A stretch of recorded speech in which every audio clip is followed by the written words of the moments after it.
Thank you, everyone.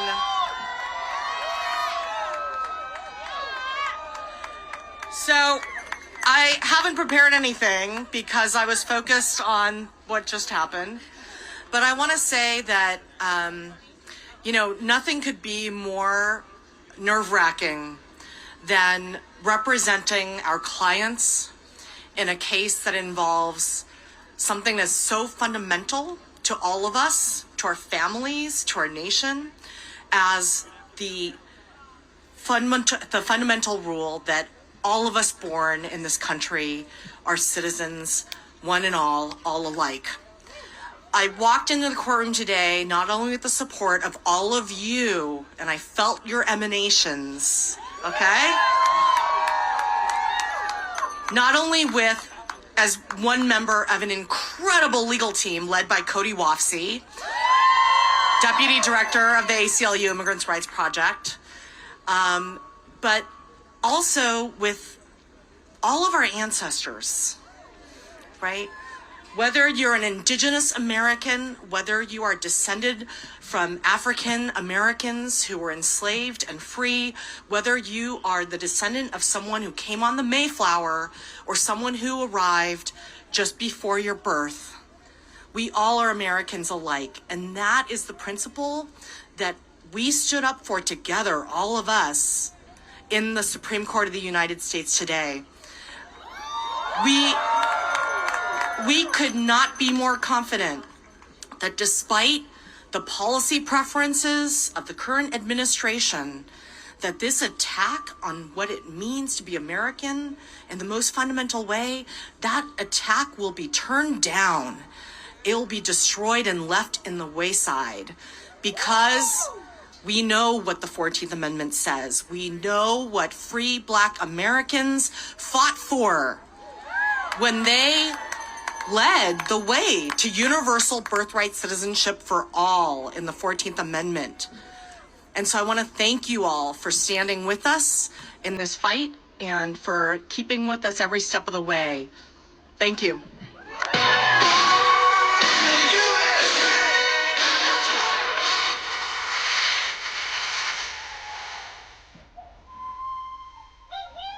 My favorite song. Hello. Good afternoon. I'm Anthony Romero. I'm the National Executive Director of the ACLU. And let's give another amazing round of applause to Cecilia Wang, the National Legal Director. Now, for those of you who were not in the courtroom, you have to listen to the audio. She was brilliant. I'm not one to give predictions when I walk out of this courthouse, but I will predict today that we will win this case definitively, possibly with a 7-2 vote, and I'm still hoping that those other two might join the majority in ruling that the Trump executive order on birthright citizenship is unconstitutional. Now, the 14th Amendment was written once and for all to settle who belongs in this country. It is sacred ground for those of us in the civil rights community. Birthright citizenship is how we started atoning for America's original sin of chattel slavery. Birthright citizenship is how we made citizens out of the children of enslaved people. And birthright citizenship is how a nation of immigrants made sure that we would all be equal under the law. Out of many, one. That was the promise of our founders.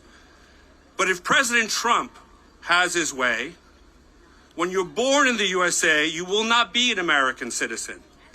If President Trump has his way, he will create second-class citizens. If President Trump has a way, we will have a country where anyone who is born here of immigrant parents will be relegated to a lower status and denied basic rights because of their citizenship of their parents. Now, President Trump, as it turns out, was sitting 6 feet away from me in the courtroom. And I was watching him as I was listening to the argument, and I dare say that he had a very good lesson in American constitutional law and civil liberties and civil rights.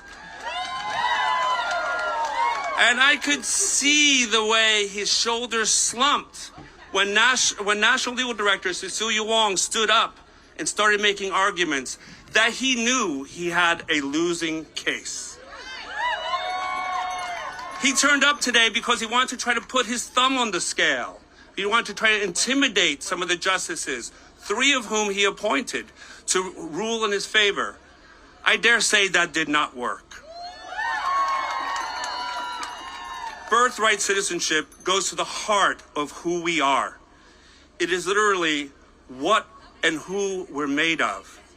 It is, put simply, what makes America great. When President Trump signed his very first order on the very first day of office, the ACLU filed suit 2 hours later. We filed with our partner organizations at the NAACP Legal Defense Fund, Democracy Defenders, Asian Law Caucus, and other groups. And we all stood in the breach because we knew that President Trump had gone too far. Because this fight is bigger than any Supreme Court ruling or any case, we are here to make the record. We are here to make sure that the story is told, that America's immigrants are what make this country strong. We are fighting for the heart and soul of this country. The fight to protect birthright citizenship is about our neighbors, our families, our kids. It's not about the past. It's about the future. It's how we keep our promise to every child, whatever their skin color or wherever their parents are born. And the ACLU has been fighting for this for 106 years. And we will never back down. We will never go away. We will only accept what is just and what is right. And we will take what is owed to us like water on stone until this country fulfills its promises of liberty and justice for all. Thank you very, very much.